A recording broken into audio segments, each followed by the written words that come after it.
الحمد لله رب العالمين والصلاة والسلام على سيد الأنبياء والمرسلين وعلى آله وأصحابه أجمعين. أما بعد فأعوذ بالله من الشيطان الرجيم. بسم الله الرحمن الرحيم. يا أيها الذين آمنوا كتب عليكم الصيام كما كتب على الذين من قبلكم لعلكم تتقون. صدق الله العظيم. وقال النبي صلى الله عليه وسلم الصوم لي وأنا أجزى به أو كما قال عليه الصلاة والتسليم. محترم بزرگان دین اور عزیز دوستوں،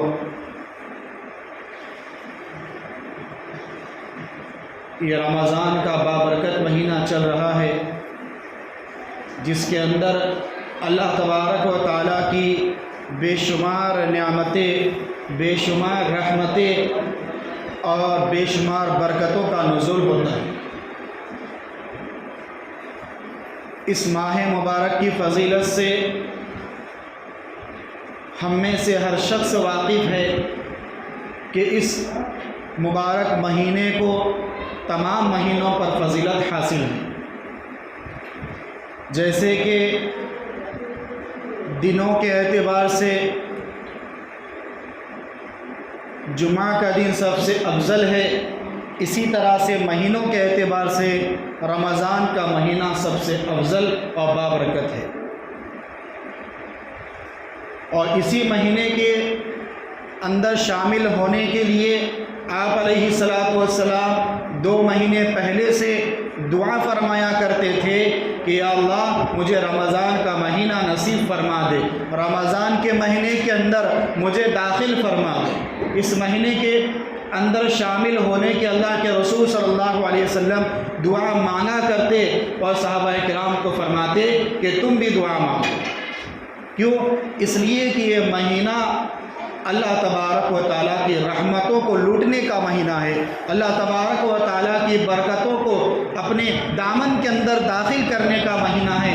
یہ مہینہ اللہ تبارک و تعالیٰ کے یہاں اپنے گناہوں کو معاف کروانے کا مہینہ ہے. تو ایسا بابرکت مہینہ اللہ تبارک و تعالیٰ نے ہمیں عطا فرمایا، اور آج ہمارے سامنے 6واں روزہ یعنی 6 رمضان آج شامل ہے. تو اس مہینے کے اندر اللہ تبارک و تعالیٰ نے روزوں کو فرض کیا. قرآن کریم کی آیت ہے یا ایھا الذین آمنوا کتب علیکم الصیام کما کتب علی الذین من قبلکم لعلکم تتقون. اس آیت مبارکہ کے اندر اللہ تبارک و تعالیٰ نے روزے کی فضیلت کو بھی بتایا، اور روزہ رکھنا کتنا اہم ہے اس چیز کو بھی بتا رہے اللہ تبارک و تعالیٰ، اور اس کا فائدہ بھی بتائے کہ روزہ کیوں رکھا جاتا ہے. سب سے پہلے اللہ تبارک و تعالیٰ نے ایمان والوں کو خطاب کیا، متوجہ کیا اور کہا یا ایھا الذین آمنوا، اے ایمان والو، کتب علیکم الصیام، تم پر روزے فرض کیے گئے ہیں، کما کتب علی الذین من قبلکم لعلکم تتقون، جیسا کہ تم سے پہلے جتنی امتیں گزری ہیں پچھلی ان تمام امتوں پر بھی روزہ فرض تھا، اسی طرح تم پر بھی روزہ فرض کیا گیا ہے. اب کیوں فرض کیا گیا؟ لعلکم تتقون، تاکہ تمہارے اندر تقوی پیدا ہو، تمہارے دل کے اندر اللہ کا خوف پیدا ہو، تمہارے دلوں کے اندر اللہ کا ڈر پیدا ہو، اس لیے روزہ فرض کیا گیا.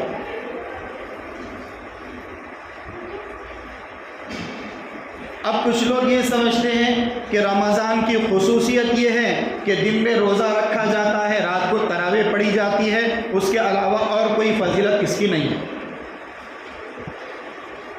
یہ 2 فضیلتیں تو بہت اہم ہیں، دن کا روزہ، رات کی تراویح، لیکن اس کے علاوہ قرآن کریم کی اور ایک آیت کے اللہ تبارک و تعالیٰ فرماتے ہیں وَمَا خَلَقْتُ الْجِنَّ وَالْإِنسَ إِلَّا لِيَعْبُدُونَ، کہ میں نے جنات کو اور انسان کو صرف اپنی عبادت کے لیے پیدا کیا. تو اس آیت سے یہ بات سمجھ آ رہی ہے کہ ہمیں پیدا جو کیا گیا ہے اللہ تبارک و تعالیٰ نے دنیا میں کاروبار کرنے کے لیے نہیں، دنیا میں خرید و فروخت کرنے کے لیے نہیں، دنیا کے اندر اپنے بزنس کو بڑھانے کے لیے نہیں، دنیا کے اندر عیش و آرام کرنے کے لیے نہیں، دنیا کے اندر منمانی زندگی گزارنے کے لیے نہیں، بلکہ اللہ تبارک و تعالیٰ نے ہمیں پیدا کیا ہے اپنی عبادت کے لیے۔ تو اب ہمارے ذہن کے اندر اور ایک سوال یہ پیدا ہوتا ہے کہ اگر صرف عبادت مخصوص تھی تو اللہ تبارک و تعالیٰ کی عبادت کے لیے بے شمار فرشتے ہیں جو پہلے سے ہیں، جو اللہ کی عبادت کر رہے ہیں، اب تک کر رہے ہیں، آخر تک کرتے رہیں گے۔ دیکھیے فرشتوں کی عبادت میں اور ہماری عبادت کے اندر بہت بڑا فرق ہے۔ کیوں؟ اس لیے کہ فرشتوں کا کام ہے صرف عبادت کرنا، اس کے علاوہ دوسرا کوئی کام ان کا نہیں۔ وہ چاہے تو بھی عبادت نہیں چھوڑ سکتے، عبادت کرنا ہی پڑتا ہے۔ اور ہمارے اندر کیا ہے؟ انسان کے اندر ہر ایک جذبات ہے، ہر ایک خواہشات ہے۔ ہمیں بھوک بھی لگتی، ہمیں سردی بھی ہوتی، ہمیں گرمی بھی ہوتی، ہمیں پسینہ بھی آتا، ہمیں پیشاب بھی آتا، ہمیں جو ہے باتھ روم بھی آتا، ہر چیز ہمارے ساتھ ضرورت کی لگی ہوئی ہے۔ یہ کنڈیشن، یہ ساری چیزیں فرشتوں کے ساتھ نہیں ہے۔ ہمیں سستی آ رہی ہے، نماز بھی تھوڑی سی سستی ہو جاتی، کبھی رکعتیں چلی جاتی، کبھی خدا نخواستہ نماز ہی چلی جاتی۔ لیکن فرشتوں کے یہاں ایسا کوئی ماحول اور ایسی کوئی کیفیت ان کے اندر نہیں ہے۔ ان کی صفت اور ان کی خاصیت ہے عبادت کرنا، اس کے علاوہ دوسرا کوئی کام وہ نہیں کرتے۔ جیسا کہ فین اور کولر کا کام ہوتا ہے کہ ہمیں ہوا پہنچانا، بٹن چالو کریں گے فوراً ہوا ہمیں پہنچنا شروع ہو جائے گی، اس کے علاوہ یہ دوسرا کام کچھ بھی نہیں کر سکتے۔ ان کا ایک ہی کام ہے صرف ہوا پہنچانا۔ اسی طرح سے فرشتوں کا کام ہے اللہ کی عبادت کرنا، صرف عبادت۔ اسی لیے اللہ تبارک و تعالیٰ نے جب انسان کو پیدا فرمانے کا ارادہ کیا تو فرشتوں نے یہی کہا کہ آپ ایک ایسی مخلوق کو پیدا کر رہے ہیں جو زمین میں جا کر فساد پھیلائے گی، جھگڑے کرے گی، خون ریزی کرے گی، قتل و غارت گری کرے گی۔ تو اللہ تبارک و تعالیٰ نے یہی کہا کہ میں جو جانتا ہوں، قالوا سبحانک لا علم لنا الا ما علمتنا انک انت العلیم الحکیم، کہ مجھے جس چیز کا علم ہے، میں جو چیز جانتا ہوں اس کے پیچھے کیا راز ہے وہ تم لوگ نہیں جانتے۔ اللہ تبارک و تعالیٰ نے کہا، فرشتوں نے کہا کہ اللہ آپ ہی سب کچھ جاننے والے ہیں اور زبردست علم والے ہیں، حکمت والے ہیں، ہمیں اس کا علم نہیں ہے۔ کیوں؟ کیونکہ اللہ تبارک و تعالیٰ کو ایسی عبادت پسند تھی جس کے ساتھ کوئی دوسری چیز بھی لگی ہوئی ہو۔ جیسا کہ انسان ہے تو اللہ نے انسان کو پیدا کیا، اب اس کے ساتھ کئی ساری چیزیں لگی ہوئی ہیں، کاروبار بھی کرنا ہے، سونا بھی ہے وقت پر، جاگنا بھی وقت پر ہے، کھانا بھی وقت پر ہے، پینا بھی وقت پر ہے۔ زیادہ چلے تو تھک جائے گا، زیادہ بیٹھے تو بیمار ہو جائے گا، نہ زیادہ آرام کر سکتا نہ زیادہ پھر سکتا۔ ہر کام کرنا ہے تو درمیانی اعتبار سے انسان کو کرنا پڑتا ہے۔ تو اللہ نے ایک ایسے انسان کا انتخاب کیا کہ جس کے اندر یہ ساری خواہشات ہوگی، سارے جذبات ہوں گے، ساری ضروریات ہوگی، اس کے باوجود وہ میری عبادت کرے، اس کے باوجود کیا کرے؟ میری عبادت کرے۔ یہ عبادت مجھے سب سے زیادہ پسند ہے۔ اس لیے کچھ لوگ جیسا کہ کفار کہتے تھے انبیاء کرام کے اوپر، مالی ھذا الرسول یأکل الطعام ویمشی فی الاسواق، کہ یہ کیسے رسول ہے؟ انبیاء کرام کے بارے میں کفار کہا کرتے تھے کہ یہ کیسے رسول ہے کہ یہ تو ہمارے ساتھ کھانا بھی کھاتے اور ہمارے ساتھ بازاروں میں بھی چلتے۔ کفار کا ان کی یہی ایک بات ہوتی تھی کہ ایک ایسے رسول کہ ہمارے ساتھ کھانا بھی کھاتے، ہمارے ساتھ پانی بھی پیتے، ہمارے ساتھ بازاروں میں بھی چلتے، خرید و فروخت بھی کرتے۔ تو اللہ تبارک و تعالیٰ نے رسول کی طرف جو ہے وحی کر کے بتایا کہ انا بشر مثلکم یوحیٰ، کہ میں تمہاری طرح ایک انسان ہی ہوں، مجھے پیاس بھی لگتی ہے، مجھے بھوک بھی لگتی ہے، مجھے ضروریات زندگی بھی لگتی ہے۔ تو یہ ساری چیزیں جو ہیں جو ہمارے ساتھ پیش آتی ہے، انبیاء کرام کے ساتھ بھی پیش آیا کرتی تھی، کیونکہ انبیاء اور رسول جو ہوتے تھے وہ بھی انسان ہی ہوتے۔ وہ کوئی فرشتے نہیں، لیکن ان کی جو صفات ہوتی تھی وہ فرشتوں سے بھی زیادہ افضل، فرشتوں سے بھی زیادہ اعلیٰ۔ بہرحال تو اللہ تبارک و تعالیٰ نے ہمیں اپنی عبادت کے لیے پیدا فرمایا ہے، تو ان عبادتوں میں سے بہت ساری عبادات ہے، جیسا کہ نماز ہے، اور جو اس مہینے کی عبادت ہے وہ ہے جو خاص کر اس مہینے کو جس کی فضیلت حاصل ہے وہ ہے روزہ۔ تو روزہ اللہ تبارک و تعالیٰ نے کیوں فرض کیا؟ اس آیت کے اندر اللہ تبارک و تعالیٰ نے بتایا کہ روزہ تم پر فرض کیا گیا ہے جیسا کہ پچھلی امتوں پر فرض کیا گیا۔ تو اللہ تبارک و تعالیٰ اور ایک بات یہ بتانا چاہ رہے ہیں تسلی کے طور پہ کہ تم لوگ یہ نہ سمجھو کہ روزہ صرف تمہارے اوپر ہے، امت محمدیہ کے اوپر روزہ ہے، اس سے پہلے جو پچھلے کئی امتیں گزر چکی، کم و بیش 1,24,000 انبیاء کرام کی جو امتیں گزری، کیا ان پر روزہ فرض نہیں تھا؟ کیا ہمارے اوپر صرف یہ روزہ فرض کیا گیا؟ نہیں۔ اللہ کہہ رہے ہیں کتب علیکم الصیام کما کتب علی الذین من قبلکم، کہ تم سے پہلے جتنی بھی قومیں گزر چکی ہیں، حضرت آدم نبیین علیہ السلام سے لے کر کے محمد مصطفیٰ صلی اللہ علیہ وسلم تک، ہر نبی کی ہر امت کے اندر کیا تھا؟ روزہ فرض تھا۔ روزے کی کیفیت کچھ الگ تھی، لیکن روزہ ہر ایک نبی کی امت میں فرض تھا۔ تو اس بات کو اللہ تبارک و تعالیٰ بتا کے ہمیں تسلی دینا چاہ رہے ہیں کہ اگر کسی کے ذہن میں یہ بات ہو کہ اللہ ہمیں روزہ رکھ کر جو ہیں صرف تکلیف دے رہے ہیں، یا ہمیں روزہ رکھ کر پچھلی جو امتیں گزر چکی ہیں ان پر روزہ فرض نہیں تھا، صرف ہمارے اوپر روزہ ڈالا گیا ہے، تو ایسی بات اگر کسی کے ذہن میں آ رہی ہے تو اس بات کو نکال دیں۔ کما کتب علی الذین من قبلکم لعلکم تتقون، پچھلی امتوں پر بھی روزہ فرض تھا، تم پر بھی روزہ فرض رکھا گیا ہے۔ کیوں فرض رکھا گیا؟ لعلکم تتقون، تاکہ تمہارے دل کے اندر اللہ کا ڈر پیدا ہو، تمہارے دل کے اندر اللہ کا خوف پیدا ہو۔ کیوں؟ اس لیے کہ اللہ تبارک و تعالیٰ جانتے تھے کہ میں ایک ایسے انسان کو پیدا کر رہا ہوں کہ جس کے اندر ہر چیز کی خواہشات، ہر چیز کے جذبات ہیں، تو وہ ان خواہشات کے اندر، ان جذبات کے اندر جب وقت لگے گا اس کا، تو اتنا وہ الجھ جائے گا کہ پھر اس کو میری یاد آنی کم پڑ جائے گی۔ تو اللہ تبارک و تعالیٰ نے یہ جانتے ہوئے اللہ نے ایک اور ارادہ کیا کہ میں اس کے لیے ایک ایسا مہینہ مقرر کروں گا کہ جس ایک مہینے کو وہ صحیح طور پر اور میرے احکامات کے مطابق گزارے گا، تو پھر 11 مہینے وہ میرے سے قریب ہوتا چلا جائے گا، میرے سے دور نہیں ہوگا۔ اگر وہ ایک مہینہ، رمضان کا ایک مہینہ اگر کوئی انسان اللہ کے احکامات کے مطابق گزار لے تو پھر کیا ہوگا؟ وہ 11 مہینے جو دنیاوی کاروبار کے اندر، دنیاوی کام دھندوں کے اندر، بزنس کو بڑھانے کے اندر، کاروبار کو بڑھانے کے اندر اور اپنے گھر کو بڑھانے کے اندر جو لگایا ہے، وہ 11 مہینے کی تلافی ہو جائے گی، اور پھر وہ آگے رمضان کے بعد جو شوال شروع ہوگا، شوال سے لے کر کے شعبان تک 11 مہینے کیا کرے گا؟ وہ میری عبادت کے اندر لگنا آسان ہو جائے گا، اس کے لیے میری عبادت میں لگنا اس کے لیے آسان ہو جائے گا۔ اسی لیے اللہ تبارک و تعالیٰ آگے پیچھے ہر چیز کا علم رکھتے ہوئے اللہ نے کیا کیا؟ ایک مہینہ ایسا مقرر کیا کہ جس کے اندر وہ میری عبادت کر کے میرا قرب حاصل کر سکتا ہے۔ بہرحال تو یہ روزے کی فضیلت ہوئی، روزے کی اہمیت ہوئی۔ روزہ کیوں رکھا جاتا ہے؟ تاکہ ہمارے اندر اللہ کا ڈر خوف پیدا ہو۔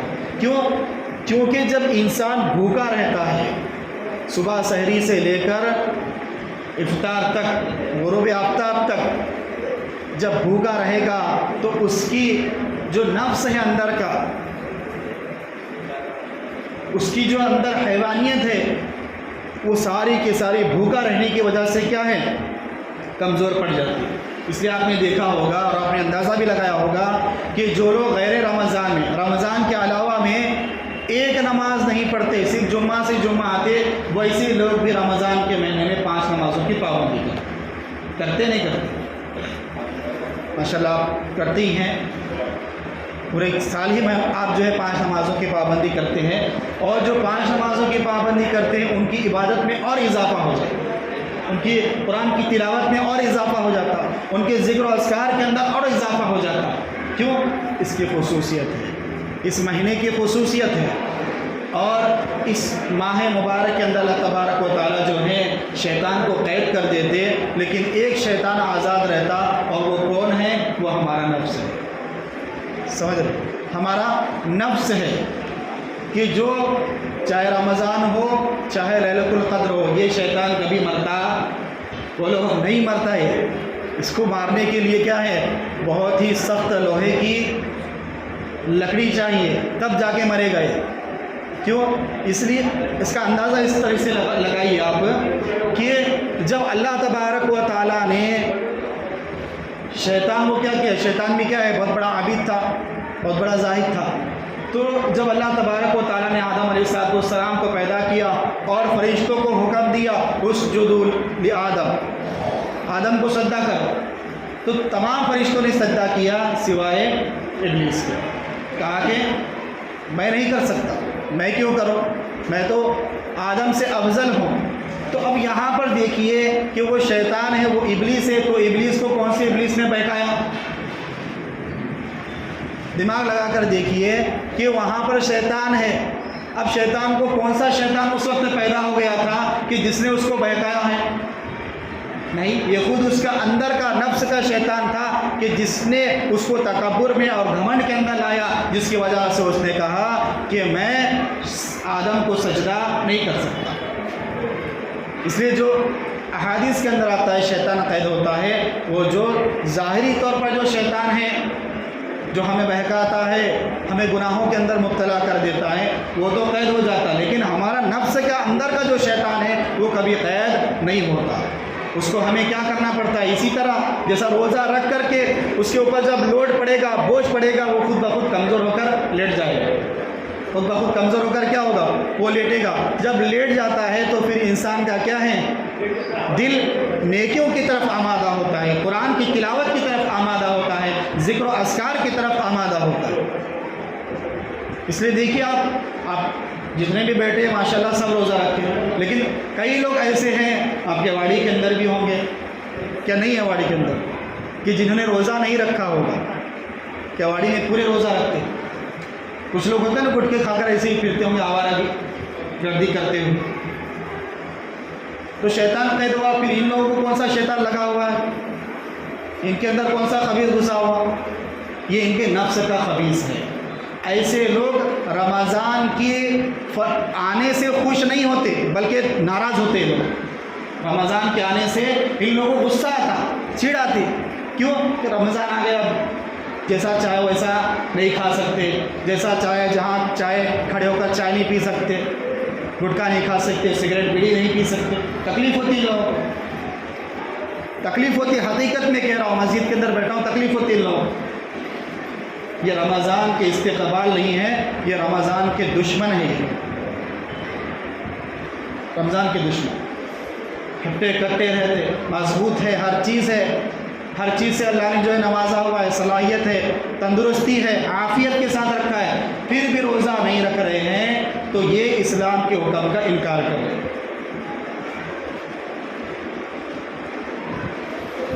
اللہ تبارک و تعالیٰ خود کہہ رہے ہیں کہ روزہ میرے لیے ہے، الصوم لی وانا اجزی بہ، کہ روزہ میرے لیے ہے اور میں خود اس کا بدلہ دوں گا، میں خود اس کا بدل ہوں۔ اللہ حالانکہ اللہ نے ہر چیز کی فضیلت کے طور پہ بتایا کہ نماز پڑھیں گے یہ ملے گا، یہ آپ صدقہ کریں گے یہ ملے گا، آپ یہ کریں گے اتنی نیکیاں ملیں گی، 7 ملے گی، 700 ملے گی، 100 ملے گی، 200 ملے گی، 500 نیکیاں ملے گی، ہر چیز کو بتایا۔ لیکن روزے کے بارے میں یہ نہیں کہا تھا ایک روزہ رکھو گے اتنے 1000 نیکیاں ملے گی، نہیں، اللہ نے کیا کہا؟ روزہ میرے لیے ہے اور میں خود اس کا بدلہ ہوں۔ میں کیا دوں گا قیامت کے دن آپ اندازہ نہیں لگا سکتے، نہ میں اندازہ لگا سکتا ہوں۔ وہ اللہ جو عطا کریں گے وہ ہم اس وقت دیکھیں گے تو پچھتائیں گے کہ کاش ہمارا کوئی ایک روزہ بھی نہ جاتا۔ ہر ایک کے اوپر روزہ فرض ہے، ہر ایک کے اوپر۔ البتہ اگر کوئی سخت بیمار ہے، ایسا بیمار ہے کہ صحیح اور ایک مسلمان ڈاکٹر نے بتا دیا کہ آپ روزہ چھوڑ سکتے ہیں، معذرت کے ساتھ آپ کو کہہ رہا ہوں، ورنہ روزہ رکھیں گے تو ہو سکتا ہے کہ آپ کی بیماری زیادہ بڑھ جائے گی، آپ مر بھی سکتے ہیں، تو ایسی صورت میں اس کے لیے روزہ چھوڑنا جائز ہو سکتا ہے، لیکن قضا بعد میں کرنی پڑے گی اس کو۔ اور دوسرا کیا ہے؟ مسافر، اس کے لیے بھی روزہ چھوڑنا جائز ہے، لیکن یہ اس وقت کی بات ہے جب لوگ گھوڑوں پر اور اونٹوں کے اوپر سفر کرتے تھے، اور اب کے جو سفر ہو رہے ہیں، یہاں آپ اے سی میں بیٹھیں گے اور بمبئی کے لیے نکلیں گے تو صبح اے سی میں، یہاں سوئیں گے تو سیدھا کیا ہے شہری میں اٹھ جائیں گے۔ تو ایسے لوگوں کے لیے روزہ نہیں چھوڑنا چاہیے۔ اگر اتنا آسان سفر ہے اور آپ ٹرین کا سفر کر رہے ہیں، اے سی نہ ہو تو بھی کیا ہے اتنی مشقت نہیں ہوتی، وہاں بھی بیٹھنا ہی ہے، وہاں بھی بیٹھنا ہی ہوتا، تو ایسی صورت میں روزہ نہ چھوڑے، کیونکہ ایک روزہ آپ چھوڑیں گے، حقیقت میں عذر کی وجہ سے بھی چھوڑ رہے ہیں تو وہ روزہ آپ کو رکھنا پڑے گا رمضان کے بعد، لیکن اس روزے کا بدل نہیں ہو سکتا جو رمضان میں آپ نے چھوڑا، وہ فضیلت کو نہیں پہنچ سکتا وہ روزہ۔ اس لیے ایسے سفر ہیں، اتنی آسانی اور سہولت والے سفر ہیں تو روزہ ہرگز نہ چھوڑے۔ اور تیسرا شخص ہے کہ عورتوں کے لیے جو مخصوص ایام ہوتے ہیں ان ایام میں وہ روزہ چھوڑ سکتی ہے، لیکن اس کی قضا بعد میں لازم ہے، ضروری ہے، قضا کرنی پڑے گی اس کو، نہیں کرے گی گناہ ہوگا، گنہگار ہوگی، کیونکہ عورتوں پر بھی البتہ نمازوں کا مسئلہ الگ ہے عورتوں کا، کہ اگر جو مخصوص ایام کے اندر جو نمازیں قضا ہو جاتی ہے عورتوں کی 5-7 دن کی، ان کی قضا نہیں، لیکن رمضان کے روزوں کی قضا ہے۔ کیوں؟ یہ سال میں ایک مرتبہ آ رہے ہیں، سال میں ایک مرتبہ، اور جو مخصوص ایام ان کے ہوتے ہر مہینے ہوتے، اب نمازوں کی قضا کرنی جائے گی، ہر نماز کی مشقت ہوگی، اس لیے نمازیں معاف ہے خالی دوسرے غیر رمضان میں، لیکن جو رمضان کے مہینے کے اندر اگر روزے چھوٹ جاتے ہیں تو ان روزوں کی معافی نہیں ہے، بعد میں رکھنا پڑے گا۔ اور اسی طرح اپنے گھر کی خواتین کو بھی سمجھائے یہ بات کہ جس طرح تراویح کی نماز مردوں کے اوپر سنت موقدہ ہے، اسی طرح عورتوں پر بھی سنت موقدہ ہے۔ کیا کرے وہ، کس طرح پڑھے؟ اپنے گھروں کے اندر جہاں پر نماز پڑھتی ہے وہیں پر عشاء کی نماز پڑھ لے، نماز پڑھنے کے بعد 20 رکعت مکمل، کتنی؟ 20 رکعت مکمل تراویح پڑھ لے، تنہا، جماعت کرانے کی ضرورت نہیں ہے، تنہا پڑھ لے۔ کیا پڑھنا ہے؟ الم ترا سے لے کر کے سورہ ناس، والناس تک کیا کر لے؟ 10 سورے دہرائے 10 رکعتوں میں، کتنی ہو جائے گی؟ 20 رکعت مکمل ہو گئی۔ کیونکہ جو فرائض مردوں کے اوپر ہے فرض واجب، وہی ساری کی ساری عورتوں پر بھی ہے، بس عورتوں پر کیا نہیں ہے؟ عید کی نماز نہیں، شکرانے کی پڑھ لے گی وہ، اسی طرح جنازے کی نماز نہیں، باقی جو بھی ہے عورتوں کے اوپر ساری چیزیں کیا ہے، چاہے وتر ہو، چاہے سنت موقدہ تراویح ہو، ہر ایک کیا ہے عورتیں پڑھے گی۔ بہرحال تو میں عرض یہ کر رہا تھا کہ جو لوگ تندرست ہونے کے باوجود، جو لوگ ہٹے کٹے ہونے کے باوجود روزہ چھوڑ دیتے ہیں تو وہ اللہ کے عذاب کو جو ہے دعوت دے رہے ہیں۔ اس لیے میرے بھائیوں ہرگز روزہ نہ چھوڑے، کسی بھی حالت میں روزہ معاف نہیں ہے۔ جو 3 حالتیں میں نے بتائی ہیں، ایک بیمار کے لیے، ایک مسافر کے لیے اور ایک عورتوں کے لیے جو مخصوص ایام آتے ہیں، ان 3 کے علاوہ چوتھے کے لیے روزہ معاف نہیں ہے۔ لیکن ان میں سے بیماری ایسی معمولی سی ہے آپ رکھ سکتے ہیں، رکھ لیجئے، لیکن چھوڑیے نہیں، اور لیکن سخت بیماری ہے اور جو ہے بیماری کے بڑھنے کا خطرہ ہے تو چھوڑ سکتے ہیں، بعد میں قضا کر لینا۔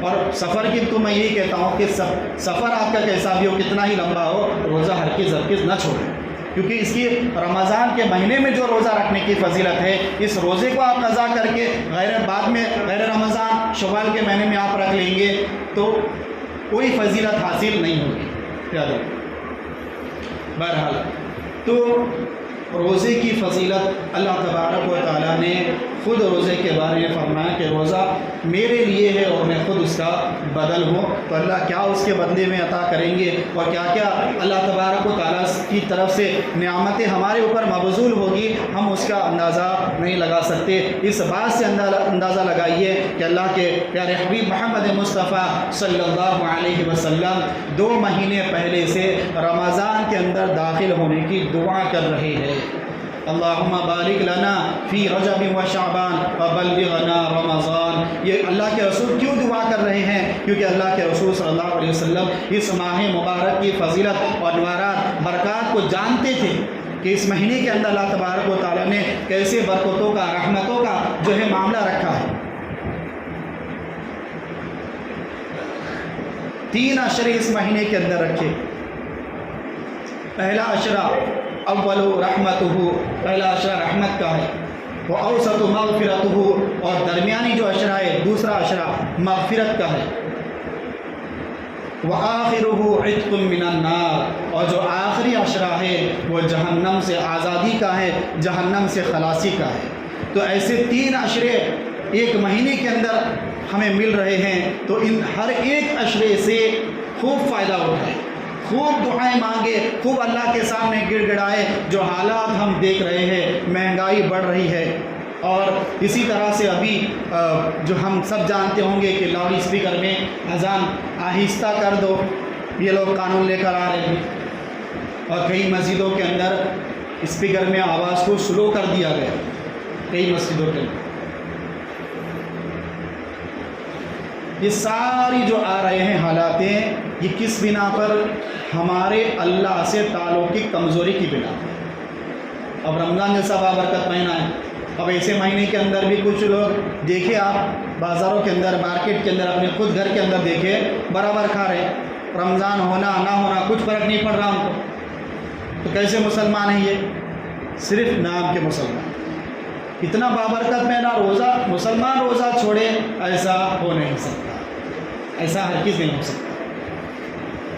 ہم تو الحمدللہ کبھی نہیں چھوڑتے، اور کسی علماء سے یا کسی حفاظ سے کبھی آپ مت پوچھیں کہ آپ نے روزہ رکھا ہے، نہیں پوچھنا، بالکل بھی اجازت نہیں آپ کو۔ بلکہ مرد بھی نہیں پوچھنا کہ روزہ رکھا ہے، کیونکہ کون سی آپ کو مجبوری ہے روزہ نہیں رکھنے کی؟ عورتوں کے لیے مجبوری ہوتی، اس لیے پوچھ سکتے کہ روزہ رکھا کیا نہیں بہن تم نے، لیکن ہمارے لیے کوئی مجبوری نہیں ہے۔ تو ہم مرد اگر آپس میں پوچھ رہے کہ روزہ رکھا، وہ کہہ رہا ہے الحمدللہ، وہ کہہ رہا ہے کیا نہیں رکھا، بسم اللہ، تو نہیں چلے گا۔ روزہ ہر ایک کو رکھنا ہے، ہر ایک کے اوپر فرض ہے، ہر مسلمان عاقل بالغ مرد عورت پر کیا ہے؟ روزہ فرض ہے۔ سب ساتھی روزہ رکھیں گے، ابھی تو ماشاءاللہ سب نے رکھا ہوا ہے، لیکن جس نے نہیں رکھا ہوگا اس کی بات کر رہا ہوں، جس نے نہیں رکھا ہے رکھ لے، اور جو قضا ہو گئے ہیں روزے رمضان کے بعد ان روزوں کی قضا کریں۔ اللہ ہم سب کو عمل کی توفیق عطا فرمائے، آمین۔ وآخر دعوانا ان الحمد للہ رب العالمین۔